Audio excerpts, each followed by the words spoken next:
Hi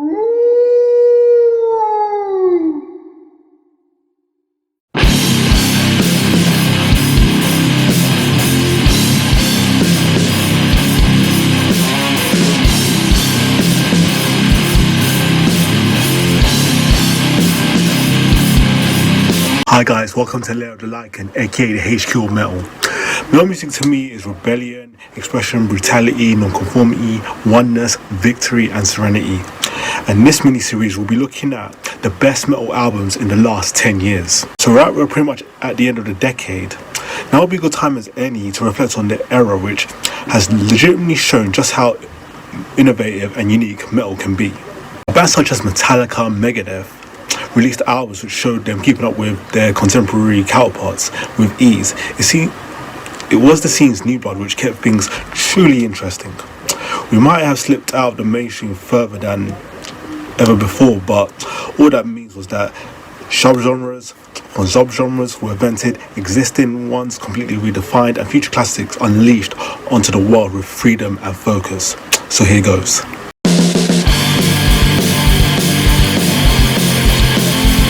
For many Metallica fans, the wait for follow-up to 2008's relatively well-received Death Magnetic was a mixture of preparation, anticipation and premonitory nervousness. By dragging out the album's gestation for the best part of a decade, Metallica hinted at a reluctance to commit to any one musical path. It turns out we wouldn't have worried. While it was far from perfect and 88 minutes, a good half an hour too long, Hardwired to Soft Shock was easily Metallica's strongest album in 25 years. It opened with the title track, a vicious burst of prime thrash with an irresistible chorus and enough to spirit and venom to silence anyone to what Metallica was too old to nail their stuff anymore. In contrast to much of Death Magnetic's hideous production and distracting sloppiness, Hardwired was precise and brutal. Maybe Lars had been practicing more, or maybe some computer trickery was involved, but Metallica sounded closer to the devastating machine of master puppets that they've had in decades. In fact, nearly all the album's first disc was up to this same standard, notably Atlas Rise, with its irresistible maiden salute guitar harmonies, strong whiff of new British wave of heavy metal worship, and a blistering solo from Kirk Hammett that airs you suffer in vain, Roared Hetfield, or in all the grief and pain that airs you hold up the skies, Atlas Rise. Never mind the music, it was unbelievably thrilling to hear Papa Hep singing lyrics like, instead of the clumsy self-throttled he'd pedalled in times prior. Similarly, the slow-burning self-infused menace of Dream No More was gloriously grotesque as Cthulhu made his first appearance on the Metallica album since 1984 in Haley Black's as Hetfield vividly put it. Hardwire was a strong metal record with countless moments that made you think, yes, Metallica. Most importantly, it was confirmation that the excruciating 808 was well worth it.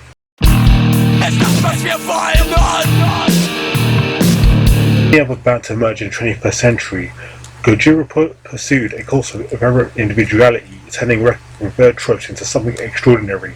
When Magma dropped, it was another robust requisite to the notion that modern metal was running out of steam.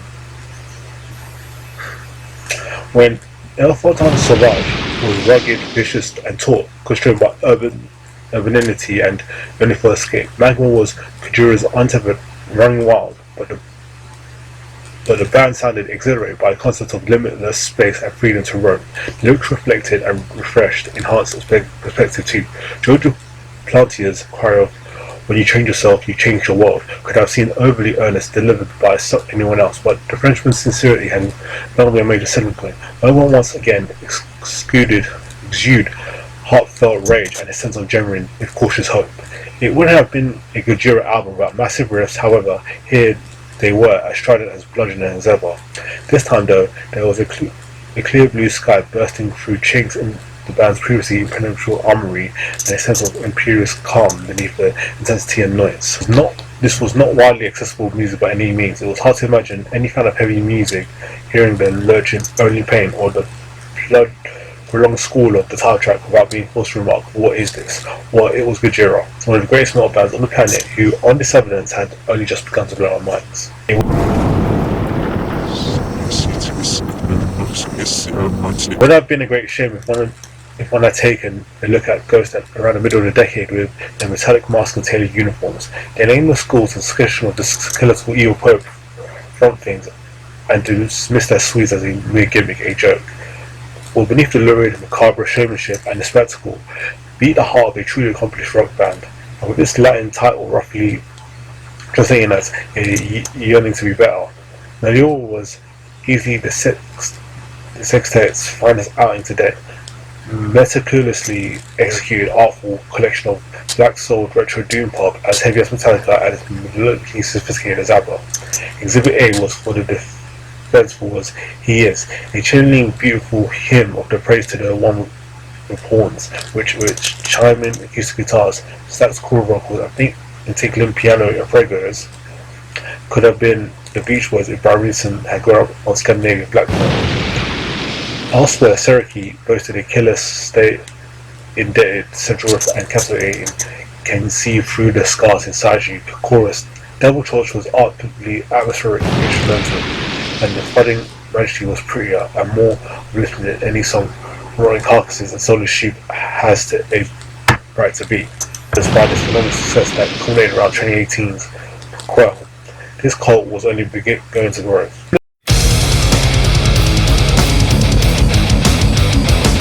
No acts managed to carry the same youthful vigour and savage intent that defined their initial success, but there was always have been hope that Slipknot weren't impervious to the cruel hands of time. In the live setting, when the mask and bodysuits were donned, they still exuded danger and excitement, but it was starting to diminish on record. Urgent singles All Out Live and Untitled were taken as welcome evidence that the band remained more than capable of delivering a very big clatter of percussion, fiendish riffs, demented scratches, and stamps of electronics that still sounded unlike anything else. While the red flag was breathless from beginning to end, each of the album's other seething blasts were an anonymous trip into the uncomfortable realms and included massive vocal from one, if not the best singers in our game, as shown by Unsated, undeniable hook. It seemed there were plenty of new ways to establish Epic's Slipknot formula. As ever, different variations lurked behind every corner.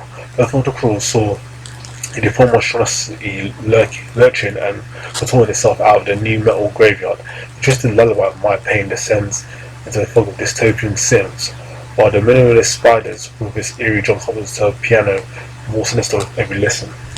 Being actually unfavorably compared it to the trance of yesteryear, We Are Not Your Kind, while North Flora stood on its own merits, being both immediately arresting as well as having enough challenging depth to reveal new surprises with every listen. Troubled, confrontational, more often than not bewildering, there was no one else like Slipknot.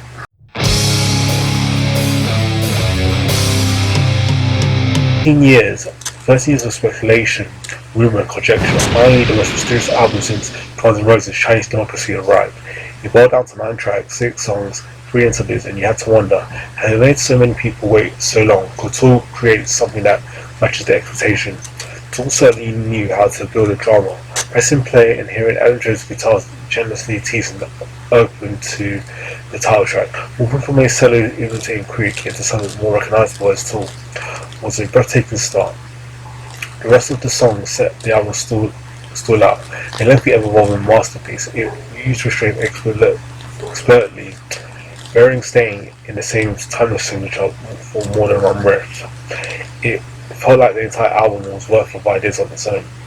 The second track, Pneuma, followed in a similar fashion, with the beautifully clean-sounding Jones riff opening before Maynard James Keenan came in with a stabbing rhythmic vocal pattern.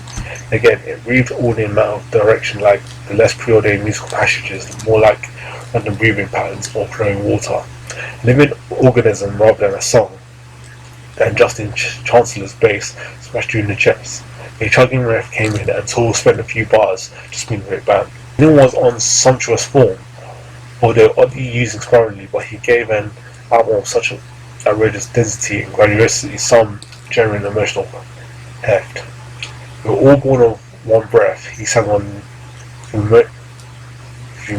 Pneuma, and there is a sentence throughout that theory Inoculum was tackling man's need for nature in an increasingly digital world, the two fight for space. This enigma inside Pandora's box felt like a justification for why the world never grew tired of the idea of music from Tool, and that is why we'll wait with bated breath again to 2032 rolls around for another dose.